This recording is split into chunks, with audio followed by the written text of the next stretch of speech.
오늘은 그 성경의 창조 교리라는 주제로 한번 보고자 합니다.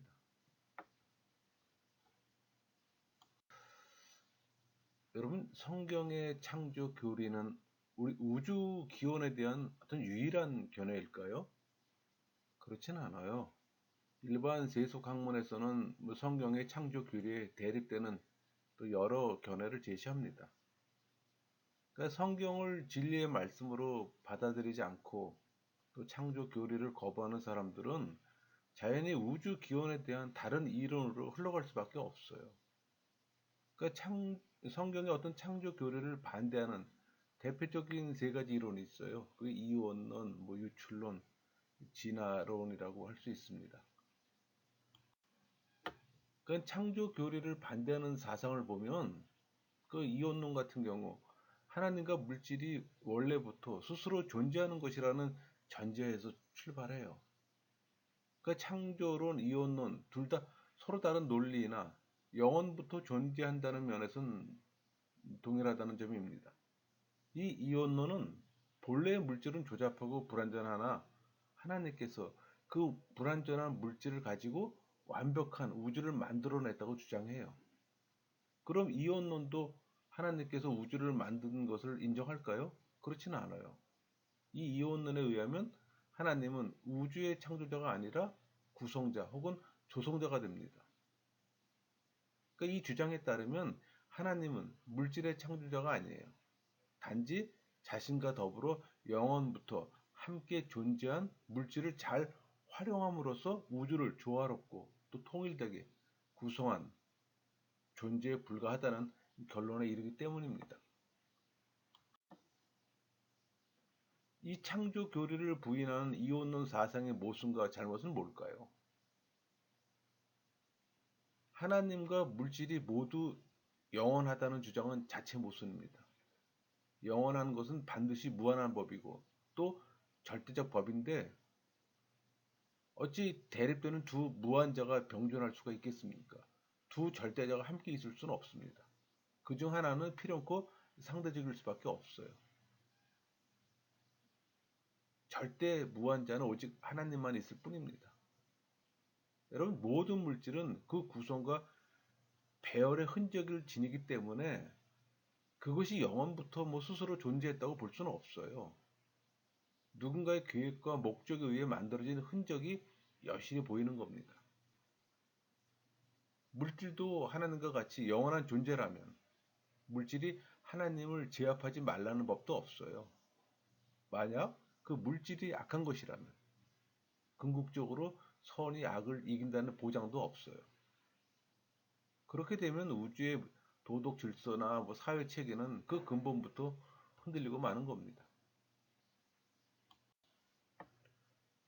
이 창조 교리에 대립되는 유출론 사상이 있어요.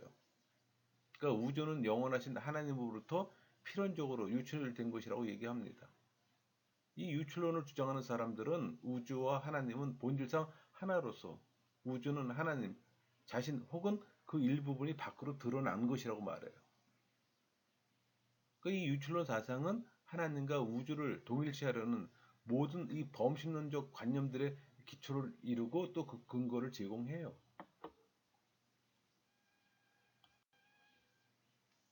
우리는 왜 유출론 사상을 배격해야 할까요? 유출론은 하나님의 고유한 속성을 부정하는 사상이기 때문입니다. 이 유출론은 유한한 물질을 하나님과 동일시함으로써 또 하나님의 완전성과 무한성, 또 초월성 등을 부정하는 결과를 낳아요. 또 스스로 결정하시는 이 하나님의 주권적 의지를 부정하는 사상이기 때문입니다. 또 유출론은 우주 만물의 모든 것이 필연적으로 하나님께서 나온다고 주장해요. 그러니까 스스로 판단에 결정하시는 이 하나님의 의지적 능력을 또 부정해요. 하나님의 이 원천적 의지를 부인함에 따라 결과적으로 이성적 이 피조물들, 천사나 사람들이 되겠죠. 이 상대적인 독립성이나 자유까지도 박탈하는 겁니다. 그러니까 이 유출론은 하나님을 죄악의 최종 원인자로 만드는 사상이기 때문이에요. 그러니까 우주 만물의 모든 것이 하나님에게서 유출되었다고 보는 유출론은 결과적으로 우주 안에 있는 죄악까지도 하나님의 속성으로 돌리는 잘못을 범하는 겁니다.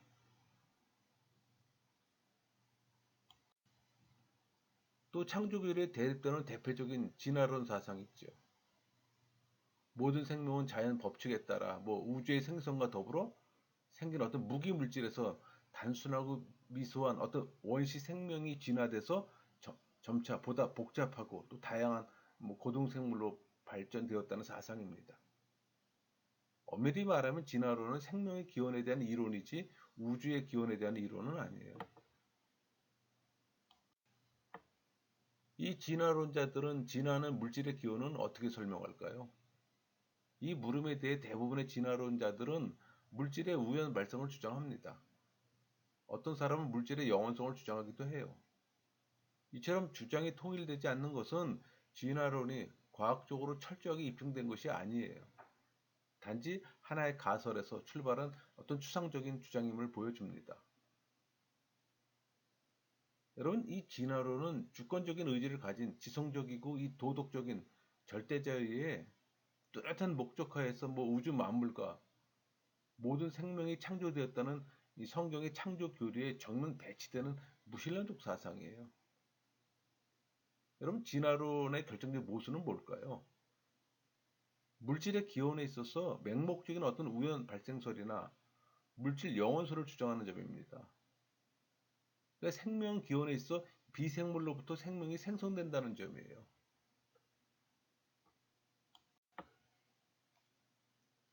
성경적인 증거 외에도 창조의 합리성을 설명할 수 있을까요? 설명할 수 있습니다. 인간을 비롯한 그 만물은 모두가 어떤 절대자를 의지하고 있어요. 이 같은 창조주에 대한 이 피조물의 의존은 절대 주권자에 의한 어떤 창조 사실을 또 암시해 줍니다.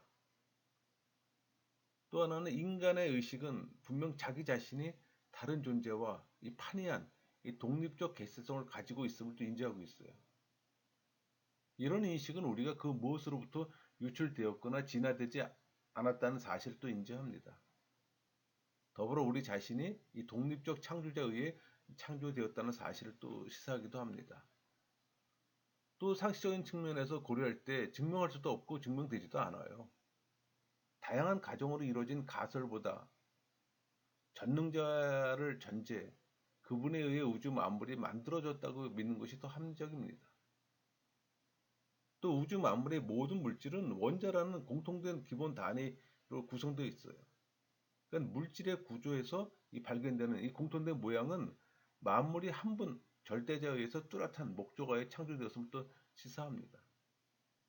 이런 사실을 고려할 때 창조가 우주 기원에 대한 가장 합리적인 주장임을 또 확신할 수가 있는 겁니다. 여러분, 우주 만물을 볼 때 성경의 창조론을 믿을 수 있을까요? 예, 믿을 수 있습니다. 우주 만물은 창조주가 하나님이라는 사실을 간접적이나마 증거해줘요. 그 우주 만물은 분명 물질로서 유한한 겁니다. 그런데 그 유한물은 절대 스스로 존재할 수가 없어요. 곧 그 자체 안에 기원을 가질 수가 없다는 얘기입니다. 따라서 모든 물질에는 반드시 그것의 존재를 가능케 한 원인자가 있다는 법이에요. 그렇다면 제일 원인자는 누굴까요? 그 원인자는 무한히 지혜롭고 선하며 인격적인 절대 권능자임을 또 시사합니다.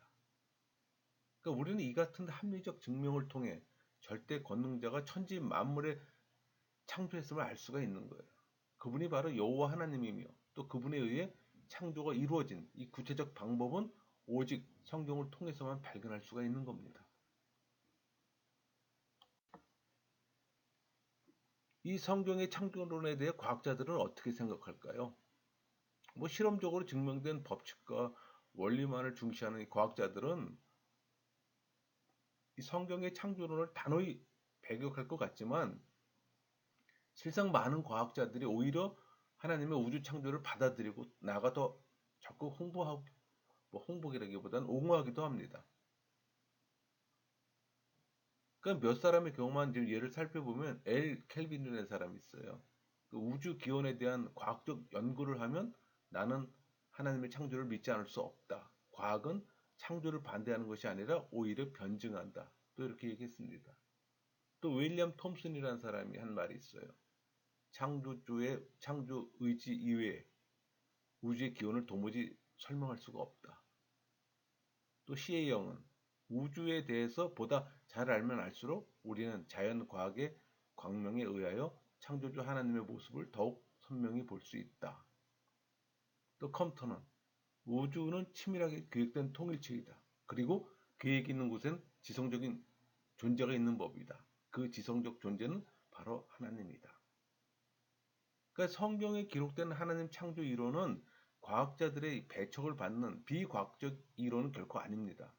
단지 그것은 과학의 손길이 미치지 못하는 곳에 초월해 있을 뿐이에요.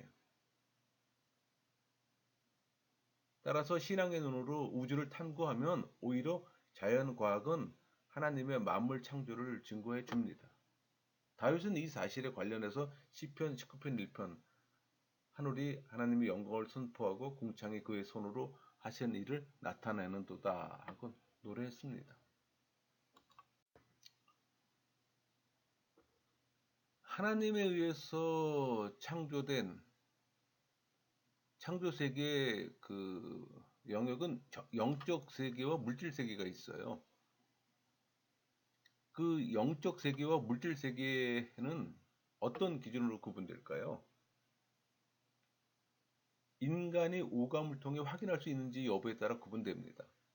그러니까 영적 세계란 오감을 통해 감지할 수 없는 순수한 영물, 곧 천사들의 세계를 가리키고, 물질 세계란 오감을 통해 확인이 가능한 인간을 비롯한 보이는 우주 만물의 세계를 가리킵니다.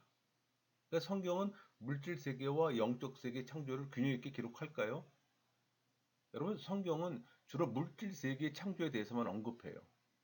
이처럼 성경은 영적 세계의 창조에 대해서는 구체적인 언급을 하지 않고 있어요. 하지만 천사와 사단의 존재를 기록한 이 성경 여러 부분을 통해 영적 세계의 창조 사실을 또 명확히 알 수가 있습니다. 왜 성경은 영적 세계의 창조보다 물질 세계의 창조를 명확하게 기록했을까요? 그러니까 성경 기록은 직접적으로 인간의 구속을 다루고 있는 책이잖아요. 그래서 성경은 구속사적 입장에서 기록한 책입니다. 다시 말하면 인간의 구속을 다루기 위해서 성경은 먼저 타락한 인간의 상태를 묘사할 필요가 있었어요. 우리 창세기 3장은 그런 목적으로 기록됐습니다. 또 타락한 인간의 상태를 바로 깨우쳐주기 위해서 또 성경은 타락 이전 창조 시의 인간의 상태를 묘사할 필요가 있었던 거예요. 그래서 창세기 2장은 그런 인간의 상태를 또 보여줍니다. 그리고 창조 시의 인간의 상태를 올바르게 알기 위해서는 우리는 인간의 기원이 어떠하며 또 인간의 처소가 어딘지를 알아야 하는 거예요.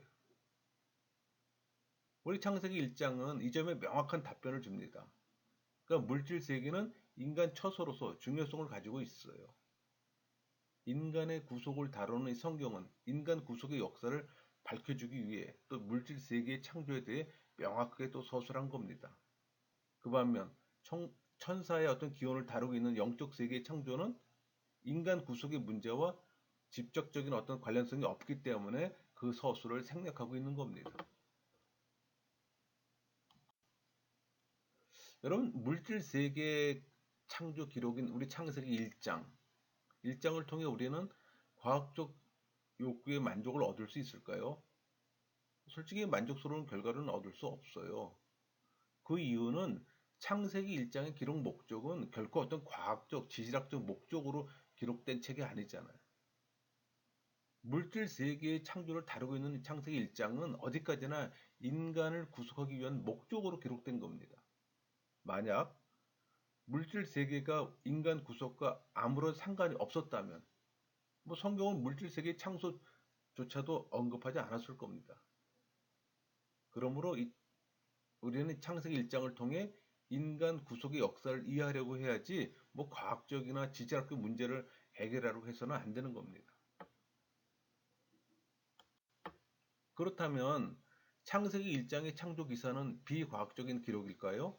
결코 그렇지는 않아요. 물질 세계의 창조를 다루고 있는 창세기 1장이 비록 뭐 과학적이나 지질학적 견지에서 기록된 것은 아니라 할지라도 그것이 비과학적이란 말은 결코 아닙니다. 다만 창세기 1장은 과학이 접근할 수 없는 영역으로 굳이 말하자면 초과학적이라고 말할 수가 있어요. 따라서 우리는 과학으로 이해할 수 없다고 해서 창세기 1장을 비과학적이라고 또 매도해서는 안 됩니다. 그리고 이 본래 창세기 1장은 구속사적 입장에서 기록된 것이지 결코 과학적인 입장에서 기록되지 않았어요. 만약 성경이 과학적인 목적을 가지고 있었다면 뭐 거기에 맞춰 철저하게 과학적으로 기록되었을 겁니다. 그러므로 우리는 물질 세계의 창조 기록인 이 창세기 1장을 과학의 잣대로 판단할 것이 아니라 믿음의 눈으로 바라보고 인정해야 할 겁니다. 우리 히브리서 11장 1절에 3절 말씀 있잖아요. 믿음은 바라는 것들의 실상이요 보이지 않는 것들의 증거니 선진들이 이로써 증거를 얻었느니라. 믿음으로 모든 세계가 하나님의 말씀으로 지어진 줄을 우리가 아나니 보이는 것은 나타난 것으로 말미암아 된 것이 아니니라. 여러분 물질 세계의 창조 기록인 창세기 1장은 구속사적인 입장에서 무엇을 보여줄까요? 뭐 전지전능 전선하신 유일신 하나님만이 세계 창조라는 걸 창조주자라는 걸 보여줍니다. 또 물질 세계는 하나님의 창조 활동에 나왔다는 사실을 보여줘요. 그러니까 기원을 보여주는 겁니다. 또 물질 세계는 이 하나님의 형상을 따라 존귀하게 창조된 인간들의 활동 무대와 거처로 두셔졌음을 또 보여줘요. 이처럼 창세기 1장은 하나님과 인간과 물질 세계의 관계를 분명히 보여줍니다. 그러므로 창세기 1장의 기록을 통해서 우리는 창조주 하나님의 존재와 우리 인간의 유래나 만물의 기원을 또 바로 깨달을 수가 있어요. 그렇다면 이 물질 세계 창조 기사는 오직 성경에만 있을까요? 그렇지는 않아요. 뭐 고대 바벨론이나 수리아, 페르시아, 헬라, 로마, 뭐 중국, 한국, 일본 모든 이방의 많은 문헌 가운데도 창조설화가 발견됩니다. 그 중에서도 특히 바벨론의 창조설화는 성경의 창조 기사와 유사한 점이 많아요. 그래서 일부 자유주의 학자들은 성경의 뭐 창조 기사가 바벨론의 뭐 창조설화에서 영향을 받았다고 주장도 하기도 합니다. 과연 성경의 창조 기사는 다른 창조 설화의 영향을 받았을까요? 바벨론의 창조 설화를 비롯한 이방의 창조 설화가 성경의 창조 기록과는 근본적으로 다릅니다. 그 이방의 창조 설화들은 신화적이고 또 다신적이고 투쟁적이에요. 그 말은 많은 신들이 복잡한 계보 속에서 등장해요. 또 서로 또 음모하고 뭐 서로 싸우고 투쟁하는 가운데 악과 혼돈을 물리치고 또 세계 질서와 평화를 회복하는 내용으로 꾸며져 있어요. 따라서 그 내용이 저급하고 황당무계합니다. 하지만 성경의 창조 기록은 고상하고도 뭐 숭엄해요. 그러니까 유일신 하나님께서 그 능력의 말씀으로 또 만물을 창조하고 또 그 사랑으로 자기 형상을 따라 창조했어요. 이것은 이방의 저급한 창조 설화와는 그 차원이 달라요. 따라서 우리는 이 창조 설화에 현혹되지 말고 오직 하나님의 특별 계시인 이 성경의 창조 기록만이 참되고 진실된 것으로 받아들여야 합니다.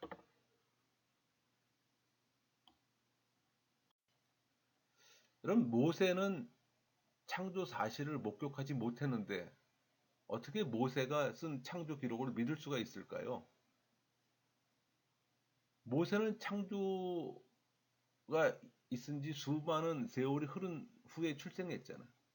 사실 창조 사건을 직접 목격하지 못한 건 분명합니다. 그럼에도 불구하고 모세가 기록한 이 창세기의 창조 기사는 진실됩니다. 왜냐하면 이 모세의 상상에 의해서 기록된 것이 아니라 바로 창조자이신 하나님의 감화로 기록된 말씀이기 때문이에요.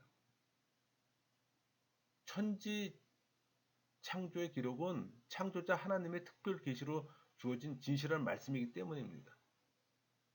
그러니까 창조주 하나님이 그 사실을 모세에게 알려주셨고 또 그것을 모세는 성령의 감동하여서 오리 없이 그대로 기록했던 겁니다. 그렇다면 이방의 창조설화는 왜 믿을 수 없을까요? 여러분, 이방의 창조설화는 범죄로 흐려진 인간 사색을 통해 얻어진 왜곡된 산물에 불과하기 때문이에요. 따라서 이방의 창조설화는 지역에 따라 많은 차이를 보이고 있어요. 그렇다면 이방 창조설화는 전혀 무가치할까요? 그러니까 성경처럼 정확히 하나님의 천지 창조를 보여주지는 못하나 이방의 창조설화 역시 우주 만물이 하나님에 의해 창조되었음을 간접적으로 증거해 준다는 점에서 다소 가치를 지닌다고 말할 수는 있습니다. 따라서 우리는 이방의 창조설화를 엄격히 배제하되 또 그런 창조설화 등을 통해 우주 만물의 유이신 하나님에 의해 창조되었음을 더욱 확고히 신뢰해야 합니다. 말씀을 마치겠습니다.